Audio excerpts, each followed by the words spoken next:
Yo, what's up mga Engkanto? It's your boy, A-Tech. For today's project, gagawa tayo ng ink shelves. Kaya naman nagamit na naman natin ang ating karpintero skill. First step is sinukatan natin kung ilang butas ang gusto natin gawin. Second step is binutasan natin siya. Medyo mahirap nga lang butasan dahil makapal yung plancha na binili natin. Nag-try ako mag-search sa Shopee ng mga gantong ink shelves.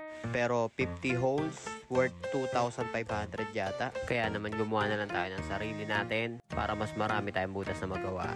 Ito nga pala si Kuya Momon. Nag-assemble naman siya ng in-order niya na cabinet para sa ating munting shop. Dahil na-assemble na natin, kailangan na natin bugahan. Ngunit ng aking hinawakan, medyo marami siyang balikapo kaya pinunasan ko muna. Kaya naman inumpisahan na natin siya bugahan. Eksakto lang yung pintura natin. Umubos siya ng isang buong Pilox na high temp tapos matte para mabilis matuyo.